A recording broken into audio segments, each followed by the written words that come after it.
5 squared gives us 25. So 25 minus 5 divided by 1, then times 5. Now we do this multiplication. 1 times 5 gives us 5. So we have 25 minus 5, then divided by 5. Now 5 divided by 5 equals 1. So we have 25 minus 1, which equals 24. But this answer is not correct, because according to the order of operations, which is PEMDAS, P stands for parentheses, E stands for exponent, M and D stands for multiplication and division, and A and S stands for addition and subtraction.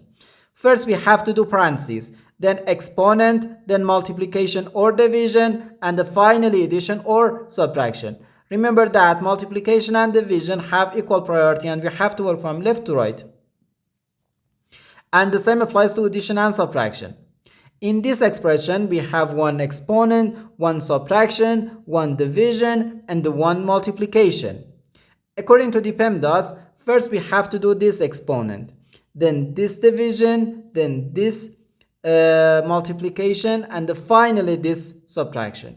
If we do this multiplication before this division, it is wrong.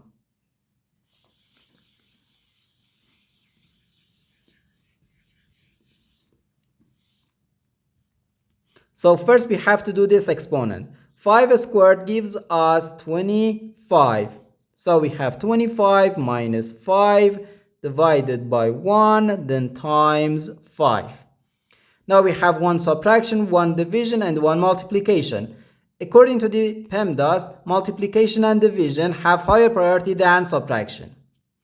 And as I said, multiplication and division have equal priority and we have to work from left to right. So therefore, first we have to do this division, then this multiplication, and finally this subtraction. 5 divided by 1 is just 5. So we have 25 minus 5, then times 5. Now we have to do this multiplication. 5 times 5 gives us 25. So we have 25 minus 5, which equals 0. And this is our final answer to this problem. The correct answer is 0.